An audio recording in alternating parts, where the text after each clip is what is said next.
on. Late winner to win the Flintshire Derby. How do you feel about the performance? Good. Yeah, really happy. In the cup, it's all about the results. And I was just saying, I don't think second half we were particularly great performance-wise.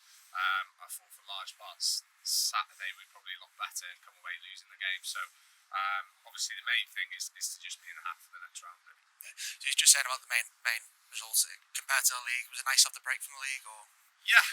It's always good to have those cup games. It's a little bit more competitive. Obviously ties now after we settle 90 minutes straight to penalties, isn't it? So it's it is nice to have a change from the league. Obviously it's a little bit full on start of the season. So obviously good to get the next round. Obviously our attention now switches back to league on Tuesday night for another tough game. So just looking ahead to Tuesday night, we've got Cresford. Might be a bit of a tough game for us, especially with the injuries that we had in the second half. How do you feel looking ahead to it? Yeah, definitely. I think we've got to be confident in terms that we've played. Is that 5 now? One come away with 4, haven't we? So we've got to be confident going into it. I know we're missing a few, which obviously will be challenging. Definitely. I don't know what the lads are like, if they're going to be fit for Tuesday. Don't have a clue. But obviously we just got to go in it with that confidence, same attitude we approach every game, and hopefully coming out there with 3 points.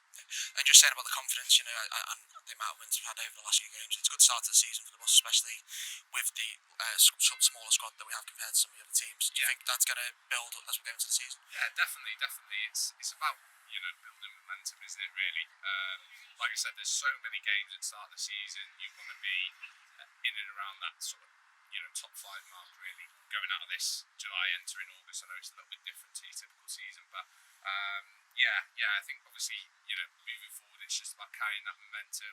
Obviously there'll be different players involved, but that's part of the parcel of football. You've got to deal with injuries, and it's not as if we haven't got players who can step in and fill those roles. And lastly, we put a poll out for the Player of the Month in July, and you won, voted by the fans. How do you feel about that? Yeah, that's it. Yeah, really happy. Personally, had a really good month, so hopefully can carry that on. Obviously scoring tonight was good as well. So like I said, the main thing's the result, the collective result. Getting into that next round's the main thing. But obviously any sort of awards along the way are always nice, aren't they?